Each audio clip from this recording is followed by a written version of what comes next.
Hello everyone, my name is Jim Jakiko, and in this presentation, we'll take a look at IZA's review of IKEA's CSR communication program. I will apply the evaluation framework that I have created to critique the global furniture retailer's sustainability messaging. IKEA is no stranger to being branded a green washer, a green wisher, and a green husher. Many have criticized the company for continuing to operate an unsustainable business model, using ecologically destructive methods to manufacture products while simultaneously sparing no opportunity to present itself as an environmentally attuned corporation. The brand has had a long history of scandals, such as being accused of producing furniture out of wood from illegally felled trees in primary forests. Its main supplier in Brazil, Arte Mobile, has been accused just this year of damaging activities such as chemical pollution, illegal deforestation, and multiple other environmental crimes, with the country's judiciary pointing a finger at the Swedish giant. The company is so used to these accusations that it has developed a kind of self-awareness in its CSR messaging, asking the question, greenwashing or genuine accountability, in an article on the IKEA Foundation website. It will be interesting to see how IKEA fares in its communication program against my evaluation framework. Let's get into it. My evaluation framework uses a scoring system factoring in a variety of metrics relevant to IKEA's CSR communication. It captures an aggregate view of performance across identified metrics. The scoring system examines the inputs as well as the outcomes of communication programs. For inputs, we're going to take a look at budget, frequency and volume, and channel diversity and appropriateness. As for outcomes, we're going to assume that IKEA is largely interested in encouraging certain consumer perceptions and behaviors around its brand through CSR initiatives. Reputational outcomes will consider consumer, NGO, and government and press sentiments, while behavioral outcomes will study sales figures as a function of CSR communication. Here is the scoring system integrating all of those factors into one cohesive, quantitative examination of IKEA's CSR initiatives. There are a total of 90 points, split between inputs and outcomes, with each category assigned a certain number of points based on a predetermined criteria. These criteria are informed by our theoretical understanding of CSR communication. Built into IKEA's CSR activities and therefore its budget is researching consumer trends. In IZA's report, she noted IKEA's partnership with GlobeScan, which involved surveying 31,000 respondents in 31 markets as of 2019. 4 years later in 2023, this number had grown to 33,000. We know it is a massive undertaking to survey a sample of this size and scale across the globe, pointing to a relatively high budget for CSR initiatives. However, most of IKEA's communication has not included direct references to its CSR initiatives, according to a European retail study, which means that massive promotional budgets cannot be easily attributed to sustainability communication.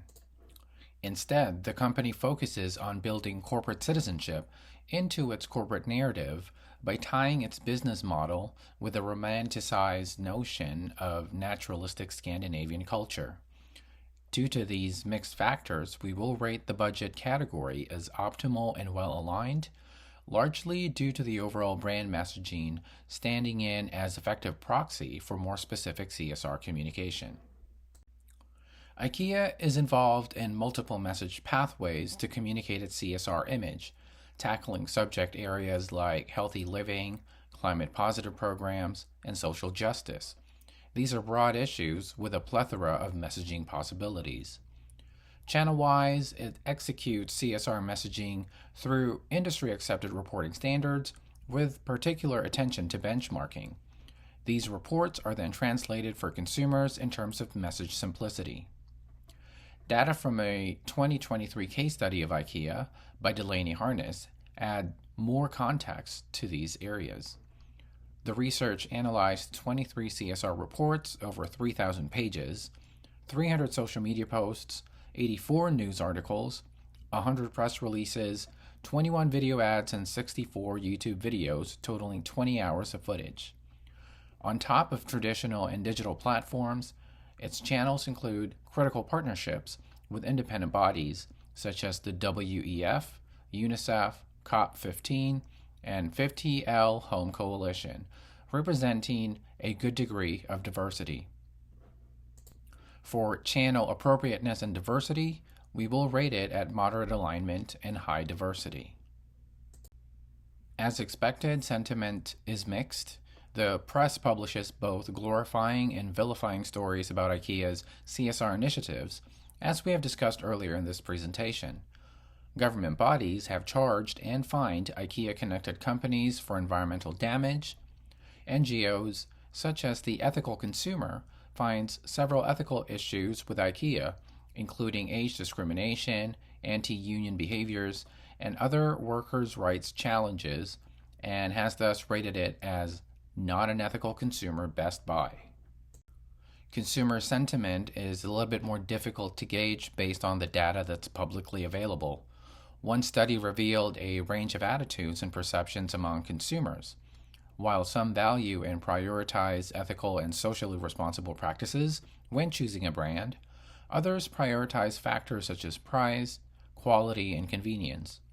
This means that store and web traffic or hard sales figures are not fully indicative of consumer perception of IKEA. For instance, a customer might be there for the reason that IKEA is perceived as environmentally aligned, or that the company offers good products at excellent prices. However, such data could be partially indicative in that people who have a severely negative view of IKEA would not shop there at all, regardless of how well made or well priced the products are. We will rate the sentiment as neutral for consumers and press, and high skepticism for NGO and government, for a total of 15 points. As for behaviors or behavioral outcomes, the only metric we are looking at here is sales analytics. There are no clear call to actions in IKEA sustainability on the customer's part, as most communication is focused on the company's CSR initiatives. However, we can see that for the past 5 years, IKEA's revenues have trended upward consistently, from 41 billion euros in 2019 to 45 billion in 2024. Even the global pandemic barely made a dent on the company's sales figures. We'll rate this as a 10 for consistent sales increases over the years. That puts the outcome portion of the scoring table at 25 out of 40 points. To recap, we have a total of 65 out of 90 points, making IKEA's CSR communication program moderately effective with room for minor adjustments. Improvements would come largely from the outcomes section of the system, as IKEA needs to work on improving sentiments by working on relationships with NGOs and government in particular. This could come in the form of closer collaboration with these entities, such as reputation-improving joint programs.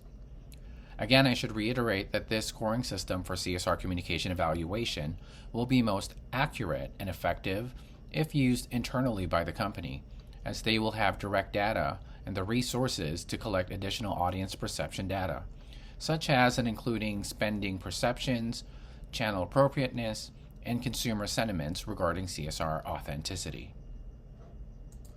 And there's my critique of IKEA's CSR communication program. Thanks for watching. I look forward to hearing your thoughts in the discussion forum.